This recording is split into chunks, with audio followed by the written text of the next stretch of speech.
Hello and welcome to another episode of What Pilots Don't Tell You. Today we're going to look at airspeed versus ground speed and why does that matter to a pilot or a bird? Why doesn't it matter to a car, only a plane? Does it matter to the clouds? Does it matter to hot air balloons? Let's have a look, shall we? Alrighty. So, as you can see, here I am flying to the right and I'm also flying to the left at different altitudes, and there is a reason for that. But let's first have a look at some of this theory. So, temperature in this case is not a factor. We're not talking about temperature, but we're going to use colours just to represent different things here. So, as you can see, I've drawn some pretty amazing clouds, and these clouds, what do? So obviously on a calm day, they're really doing nothing. What do I mean by that? Well, there's no wind to push them around. They can come and they can form and they can go and everything like that, but there's no wind to push them in any particular direction. Now, if there is a wind, then all the clouds will move together as long as they're on the same layer, on the same altitude. You can get different winds at different levels doing this in opposite directions, but these clouds will all move in the same direction with a given wind. So let's assume the wind is pushing these clouds along in this direction. Alright, now if I'm flying along in my plane or in my bird, soaring around up high, I can tell which direction the wind is going. Why can't I tell which direction the wind is going from my plane, from the way my plane's performing? I'll get to that, I'll tell you in a second. So, I can tell which direction these clouds are going. Let's use red. No, let's do blue. So, we've got cloud shadows. So this one, and this one, and so we've got this one as well. Now, whatever these clouds do, the shadows will do. And what these shadows do, when we look down from our aircraft and we look at these shadows with our eyes, we can tell what direction these clouds are going. Now, in this case, they're going to the right, but they could be moving in any direction, but only one direction at a time. So in this case, they are moving to the right. So we can tell what direction the wind is blowing from, as long as we're up around where the clouds are.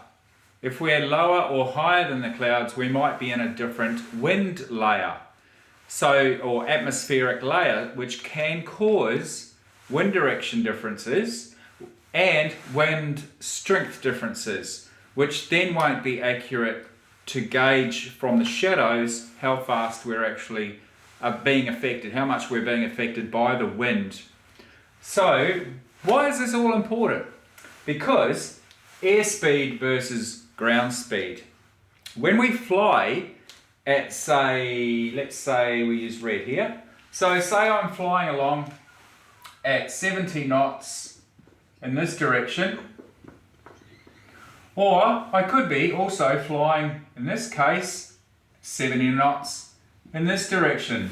Now that speed that I'm talking about is relating to airspeed. Airspeed is measured on the aircraft by an instrument called an ASI, airspeed indicator, which has a thing called a pitot tube, which air goes into the front of, and that pressurizes the airspeed indicator and causes the needle, if you've seen one, it looks a bit like this. So this has got a little needle on it, it's got graduations around it. And that needle gets pushed around, just like a speedo in a car. The harder the air pushes into the pitot tube, the harder the further around this needle turns. So this might be 0, this might be 70, this might be 100 knots. So we're measuring airspeed, how fast we're travelling through the air.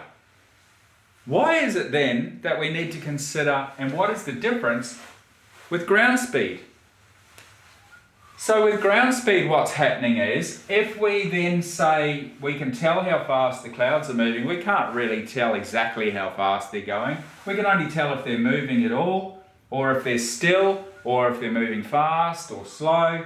And so what happens is, we can, if these clouds are moving this way, this aircraft, let's assume we've got cloud movement, air movement at this layer of, say, 10 knots. 10 knots plus airspeed will give us 80 knots ground speed. Because we're getting pushed along by 10 knots and we're doing 80 knots through the air, which means we have a complete speed of, a combined speed of 80 knots. What happens with the aircraft traveling in the opposite direction against the wind? So we're still doing 70 knots, but if we're at this altitude here, we would be 70 minus 10. So we would be doing 60 knots here. That means it takes longer to get to our destination, and it also means we burn more fuel as a result of travelling for longer. Let me wind this up really quickly because we're getting to the pointy end. There's a whole lot of little bits of information here. What's important? Well, we're going slower that way. But pilots also know this. Let's use green again. Let's assume that at this layer, we've got 10 knots, but we have a thing called wind shear or wind gradients, and that means that at different altitudes there's different wind speeds. Sometimes we get some peculiar effects with the atmosphere where the wind speed on the ground is faster than up here, and then it changes direction, and then it's going the other way and it's going a lot slower or faster or whatever. And an ultimate case of that could be on the ground we've got 10 knots or nothing, but at 40,000 feet we could have 100 km/h winds, and that's the jet stream. You've probably heard about that. Airliners like the jet stream when they're travelling in a certain direction around the world because they get pushed along by these huge tailwinds, which means they travel for less time and they burn more fuel. So let's assume here 10 knots, and let's say that this is like 2,000 feet. Don't know if you can see this colour. So 2,000 feet here, and let's say up here we're at 6,000 feet where the clouds are, feet. And what's happening is we have here got, let's use a different colour because of I'll use black for this. Okay, so let's say we've got 20 knots up here. Now if we're travelling into the wind up here at 20 knots, we're only doing 50 knots ground speed, whereas we would want to fly down here where it's 10 knots and then we're doing 60 knots ground speed. But if we're this guy and we're going this way, we might want to be doing 70 knots airspeed, go up to 6,000 feet, and we've got 70 plus 20 equals 90 knots. So this guy should be up here going that way, this guy should be down here going that way, just for the sake of airspeed or ground speed, not airspeed, ground speed. Same airspeed, but a huge difference. We've got 90 here, we've got 50 here. We can gain, the difference is 40 knots. Excuse my writing, 40 knots. That's huge. So you really need to consider the winds. That concludes this today. Oh, what happens to a balloon? What happens to clouds? What is their airspeed? Well, we've already seen their ground speed. A cloud, the ground speed of that cloud is the same as the airspeed that it's in, which in this case is 20 knots. If that cloud was down here, that ground speed for that cloud here would be 10 knots. It's all to do with the air around the cloud. The cloud is not moving through the air. It is in the air that is moving. Think about that. Once you get that concept, you understand a lot of things. A hot air balloon. Okay, I've got no room, but let's look at that in the next episode when we discuss why is ground speed important when it comes to landing or taking off in an aircraft. Until then, try and understand what I've told you here.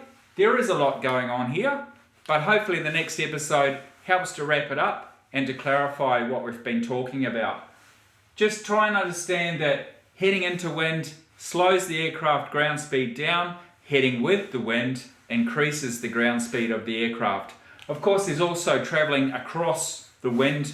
Another time we can discuss crosswind effects on travelling through the atmosphere with a wind from our left or right side.